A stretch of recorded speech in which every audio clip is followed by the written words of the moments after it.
Okay, so today I'm going to actually talk to you guys about some side of the road preparedness with trailer towing. And I'm a little bit of a dork when it comes to this, but I've had so many people ask me so many questions just this year, and I kind of volunteered that information with a friend of mine. I think I kind of overwhelmed her.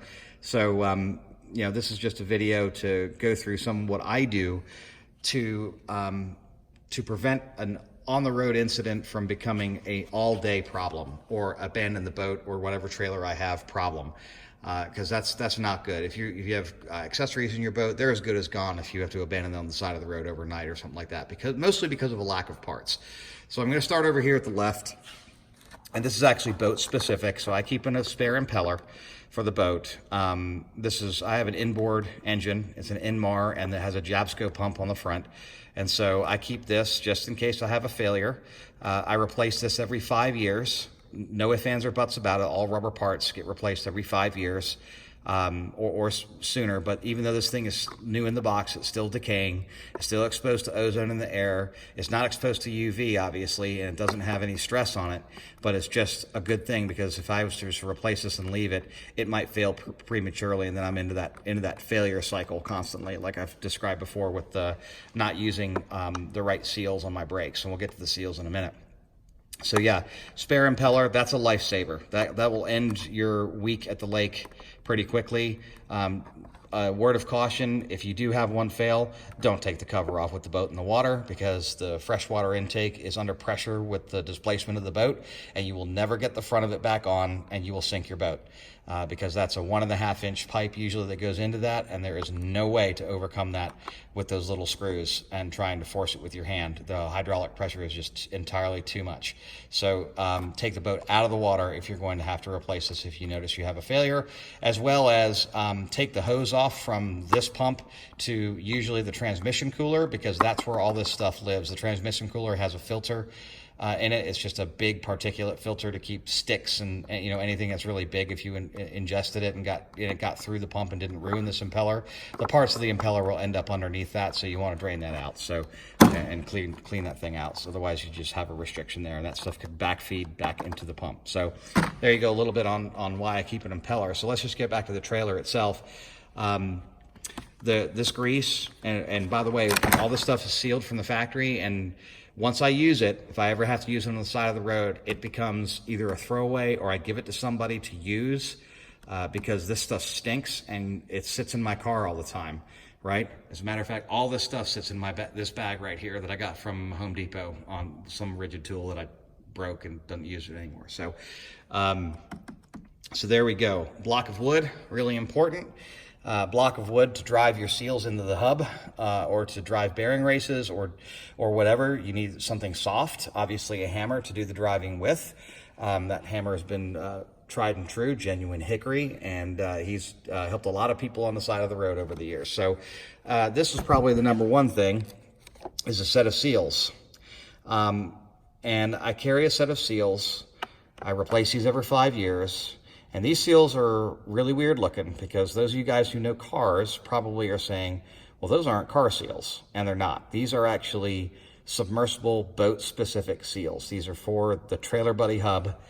And the difference between these and an automotive seal is the two lips, lip on the outside and a lip on the inside with my finger right here, this finger right here.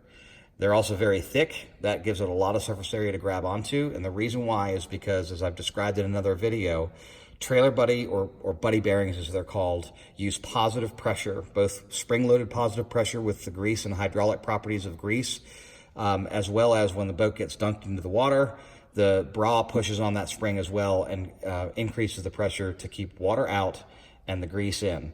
If anything, the grease might come out, but with this double lip seal, it shouldn't. If you use the automotive equivalent, which, by the way, every single trailer that's sold, they give you a manual, and it usually lists the automotive equivalent of the seals and the bearings and anything else, brakes. My Boatmate trailer brakes are from a 1991 to 95 Dodge Dynasty, really cheap parts. Again, the automotive equivalents are not designed to be underwater. And so if you put them underwater, even with the positive pressure on the grease, water will get in there, and grease is water soluble. So the coagulant property of grease usually is soap. and soap dissolves in water, and then it turns into steam when it gets hot, and you have nothing but oil in there, and that's actually how you have a trailer failure or bearing failure. As you're rolling down the road, usually is one of these fails or pops off because the steam will actually push the seal out. The automotive seals are also usually a half this size as far as the friction material here where you press it in, and that leads to this thing just popping out. So as the hub overheats, this thing gets loose just like a bearing, and it pops out, and you've got a complete failure on your hands. Another video I said, just do that real quick visual check and to see if there's any grease around your wheel. If you've had a seal failure, and you need to look at it right away and not trailer tow anymore. But the reason why I keep the non-automotive stuff, the boat specific stuff, is usually this happens for me on the way to the lake. And just so we know, I'll jinx myself or I'll knock on this piece of wood here. I have not had a trailer failure in 35 years, as long as I've been trailering boats. And this is one of the reasons why I'm a Nazi when it comes to freaking maintenance on my boat and the trailer and components like that. So there it is on the seals, double lip seals, they'll stay put. There is the automotive equivalent. If you do have to use the automotive equivalent, you figure it out on the side of the road. By the way, your boat manual should have all of your automotive equivalent part numbers in it, like mine does, but don't put the boat in the water. It's just to get you to the next place so you can get the right parts on it. Otherwise, you will get water in there and you'll have another failure. I call that a failure cycle. Another thing that I put on here is these are from the caliper anti-rattle clips, and these break, and so I keep these along from the old calipers that I had. I've probably replaced these things two or three times over the years, and will again. They overheat, they get brittle, and they break.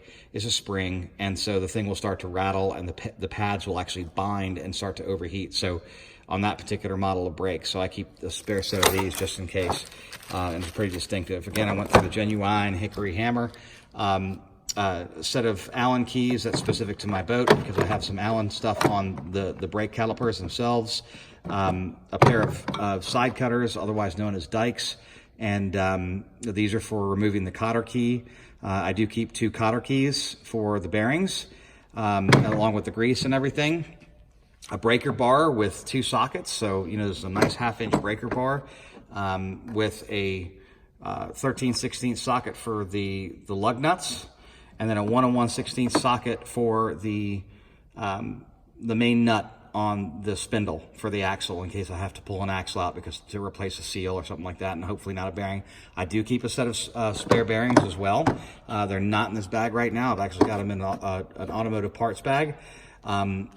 Another thing about bearings real quick is bearings, very important. If you have to replace the bearing on the side of the road, most likely the race is damaged. They're also not machine matched. So get that thing to a shop, and when you get the bearing, get another set of bearings and have them replace the races along with the bearings. That'll increase your lifespan of the bearing. And won't overload it and things like that. So obviously a nice set of sockets when you're outside of the road is a good thing. I do keep the jack. You see a lot of these guys just with the jack on there. All that fits in this bag. Inside the bag, believe it or not, I keep a couple of pipe wrenches. That's for the drive shaft of my boat has a rope seal on it that will sometimes leak, and I'll just have to tighten my thing up a little bit. And that's that. I just kind of kept these in here. I bought these in Lake Lure when I had a seal failure. Actually, I had to replace it, pull the boat out of the water. I keep a spare hitch pin just in case I have a hitch pin failure as well in there. And that's basically it. Now let's go to this thing in here in the back. And that's a trailer aid. And so this only works if you have a hybrid tandem torsion axle or a leaf spring tandem axle. If you have multiple axle trailer. Okay, if you have a single axle trailer, this does not work. The reason why I say hybrid torsion bar is because a standard torsion bar, the 2 axles are not connected, and so they will not work with this trailer aid. They act independently, and this thing will just ride up on this and won't lift the other tire. It'll still be sitting on the ground. You won't be able to change it. So that's why having a jack is so important. If you have a standard torsion bar suspension, if you have something it has what's called a dog bone on it that connects the 2 axles together, and they work in tandem, okay? And that's why they call it a tandem axle. It's not just because one is behind the other. and they work in tandem to absorb bumps. So when you ride the good tire up on this thing, you're either going to back it up or bring it up forward, then the other trailing or leading axle will follow it, and it'll lift off the ground. You'll be able to change the tire. This makes changing a tire on the side of the road safe and very easy. And it is a real lifesaver. I mean, literally a lifesaver. Obviously, this thing is really sturdy. It'll work in dirt. And so a jack won't work well in dirt. It works better in rain if it's raining, because this thing has such a big surface area and it won't sink into the ground as much. And you can pull way off the road on a busy highway if you have to. So another thing is, with a tandem axle, you can yank that tire off and drive slowly down the road. You don't have to pull over on the side of the road. Get that tire the hell off of there, get off the highway on the next exit, and change the tire, on a secondary road or on a parking lot at a gas station or something like that. Don't try and change, unless it's absolutely necessary, your trailer tire on the side of the road on the highway, because it's really ugly. A lot of people get hit every year on the side of the road trying to do service on their broken down trailers. So that's basically it as far as a emergency preparedness kit that I have when I tow, and I've got to go and get a couple of little replacement parts here and there for it. But this works really, really well.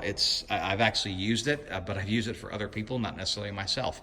So happy trailering out there. Be safe this summer and enjoy your boat.